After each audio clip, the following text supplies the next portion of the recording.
क्या आप जानते हैं कि हेक्टेयर को एकड़ में बदलना चुटकियों में किया जा सकता है? हाँ, बिल्कुल सही सुना आपने। एक हेक्टेयर वास्तव में लगभग 2.471 एकड़ के बराबर होता है। आपने यह पहले भी सुना होगा, लेकिन मुझे लगता है कि आपको यह पता नहीं होगा कि इसे याद रखना कितना आसान है ना? आज हम बात करेंगे कि हेक्टेयर को एकड़ में कैसे बदला जाए। और यकीन मानिए, यह सिर्फ किसानों या रियल एस्टेट एजेंट्स के लिए नहीं है। अगर कभी आपने भूमि के माप को लेकर सिर खुजलाया है, तो आप सही जगह पर हैं। चाहे आप कृषि भूमि की बात कर रहे हो, एक नया घर प्लान कर रहे हो, या बस जिज्ञासु हो, इस कन्वर्जन को जानना वाकई बहुत काम का हो सकता है। तो चलिए इसे आसान तरीके से समझते हैं। अब कन्वर्जन प्रक्रिया के गहराई में चलते हैं। फॉर्मूला काफी सरल है। हेक्टेयर को एकड़ में बदलने के लिए आपको हेक्टेयर की संख्या को 2.471 से गुणा करना होता है। उदाहरण के लिए, अगर आपके पास 5 हेक्टेयर हैं, तो आप जल्दी से यह गणना करेंगे। 5 गुणा 2.471 लगभग 12.36 एकड़ के बराबर होगा। आसान है ना?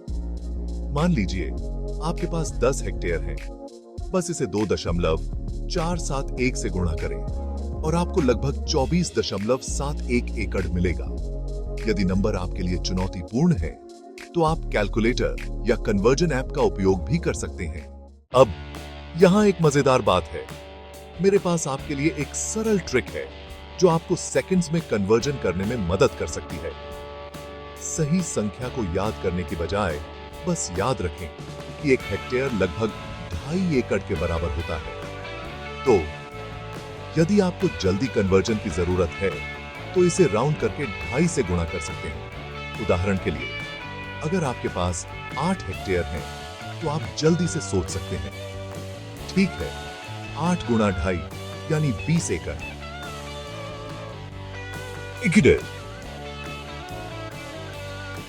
यह बिल्कुल सटीक नहीं है, लेकिन बहुत करीब है और आपको आपात स्थिति में बहुत समय बचा सकता है। ठीक है, इसे रैप अप करते हैं। हमने सीखा कि हेक्टेयर को एकड़ में कैसे आसानी से बदलें, उस सरल गुणा विधि का उपयोग करके। याद रखें, सटीकता के लिए 2.471 से गुणा करें या अनुमान के लिए 2.5 से गुणा करें। किसी भी तरीके से आप अपनी नई कन्वर्जन स्किल्स के साथ किसी को भी प्रभावित करने के लिए तैयार हैं।